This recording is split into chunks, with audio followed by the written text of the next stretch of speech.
భూ వివాదాలకు శాశ్వత పరిష్కారం లభించే విధంగా కాంగ్రెస్ ప్రభుత్వం చర్యలు తీసుకుంటోంది. ఇందులో భాగంగానే తెలంగాణ భూమి హక్కుల పట్టాదారు పాస్ పుస్తకం చట్టం 2024 బిల్లును శాసనసభ ముందుకు రానుంది.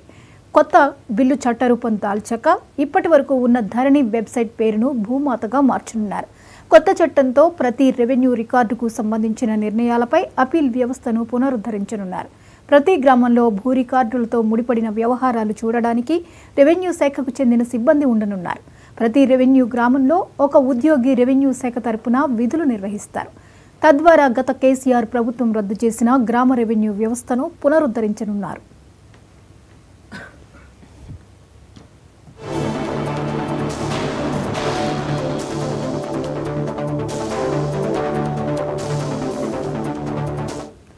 ఈ అంశంపై మరిన్ని అప్డేట్స్ని ఇన్పుట్ ఎడిటర్ నవీన్ అందిస్తారు.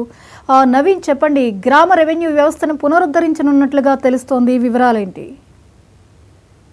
గతంలో ఉన్నటువంటి భూ సమస్యల నివారణకు రాష్ట్ర ప్రభుత్వం నూతనంగా ఈ యొక్క రెవెన్యూ చట్టం కూడా తీసుకురావడం జరిగింది. భూ దసరాల యజమానం హక్కుల చట్టం కింద 2024 పేరుతో ఈ రోజు అసెంబ్లీ కూడా ప్రవేశపెట్టేటువంటి అవకాశం కనిపిస్తుంది. అయితే రెవెన్యూ శాఖ మంత్రి పొంగులేటి శ్రీనివాసరెడ్డి ఈ బిల్లుని అసెంబ్లీలో కూడా ప్రవేశపెడతారు. ప్రస్తుతం అమల్లో ఉన్నటువంటి ROR 2020ని రద్దు కూడా చేస్తున్నట్టు కూడా ఇప్పటికే నిర్ణయం కూడా తీసుకున్నటువంటి పరిస్థితి ఉంటుంది. అయితే పట్టా భూముల యజమాని హక్కుల సంరక్షణ కోసం ఇటు ప్రభుత్వ భూములు కావచ్చు, ఇంకా ఇతర భూములు ఏవైతే ఉన్నాయో అవన్నీ కూడా కొత్త చట్టంలో భద్రతాపరమైనటువంటి సెక్షన్ కూడా ఏర్పాటు చేసినట్టు కూడా మనకి తెలుస్తుంది. అది ఈ నేపథ్యంలో అంటే ఈ ROR చట్టం సంబంధించిన అంశాలపై కూడా ఈ రోజు అసెంబ్లీలో చర్చించేటువంటి అవకాశం కనిపిస్తుంది. అయితే గతంలో ఉన్నటువంటి అంటే గతంలో బీఆర్ఎస్ ప్రభుత్వం హయాంలో మాత్రం ఇటు ఏకకాలంలో ఉన్నటువంటి రిజిస్ట్రేషన్ తో పాటు మ్యూటేషన్ సేవల పేరుతో 2022లో బీఆర్ఎస్ ప్రభుత్వం కూడా ఈ యొక్క చట్టాన్ని కూడా తీసుకురావడం జరిగింది. అంతే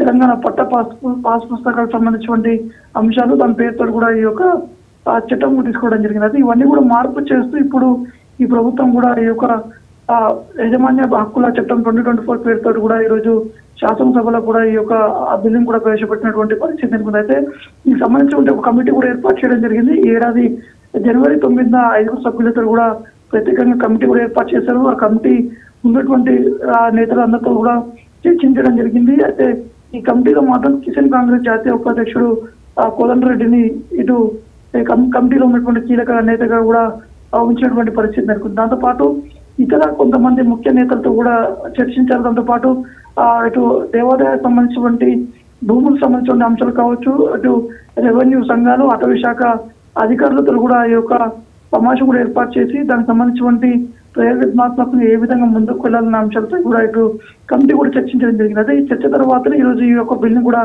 అసెంబ్లీలో కూడా ప్రవేశపెట్టబోతున్నారు. అయితే నవీన్, ఈ మార్పులు ధరణి నుంచి భూమాతగా మార్పులు, గ్రామ రెవెన్యూ వ్యవస్థ పునరుద్ధరణ, 2024 చట్టం, ఇవన్నీ కూడా ఎటువంటి ప్రయోజనాల్ని కలిగించనున్నాయి? ఎలాంటి వెసులుబాటు తీసుకురానుంది?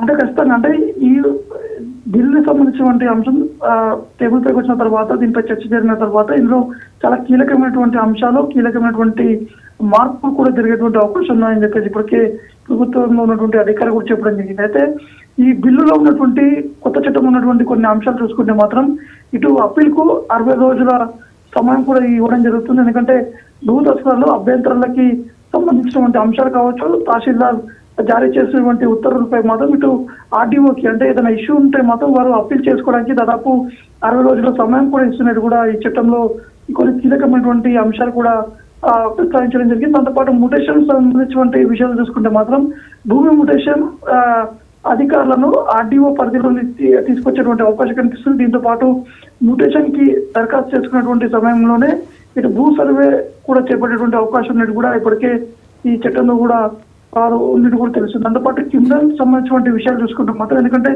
ప్రభుత్వ భూములు కావచ్చు, ఎక్కడైనా దొడ్డిదారి పడితే మాత్రం ఖచ్చితంగా వారిపై చర్యలు తీసుకునేటువంటి విధంగా కూడా పూర్తి స్థాయిలో ఈ యొక్క 2024 బిల్లు కూడా ప్రస్తావించడం జరిగింది. అంటే ఈ చట్టంలో ఉన్నటువంటి మార్పులు ఇంట్లో చాలా కీలకమైనటువంటి మార్పు కూడా పొందుపరిచారు. ఎందుకంటే దాదాపు చాలా వరకు ప్రభుత్వ భూములు కూడా ఇప్పటికే డబల్ రిజిస్ట్రేషన్ అయినటువంటి పరిస్థితి నెలకొన్నాయి. కాబట్టి ఇప్పుడున్నటువంటి పరిస్థితుల్లో మాత్రం ఎటువంటి మార్పులు కావచ్చు, ఇటువంటి సంఘటనలు మళ్ళా జరగకుండా మాత్రం పూర్తి స్థాయిలో కలెక్టర్లు కూడా అధికారులు ఆదేశాలు కూడా జారీ చేసినటువంటి పరిస్థితి నెలకొంది. Right, thank you Naveen.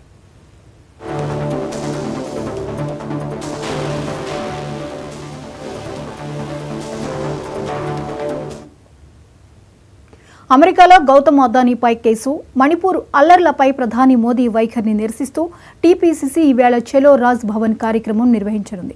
ఈ కార్యక్రమంలో CM Revanth, deputy CM Bhatti Vikramarka సహా కాంగ్రెస్ ఎంపీలు, ఎమ్మెల్యేలు పాల్గొంటారు. ఉదయం 11 గంటలకు నెక్లెస్ రోడ్లోని ఇందిరాగాంధీ విగ్రహం నుంచి ర్యాలీగా వెళ్లనున్నారు.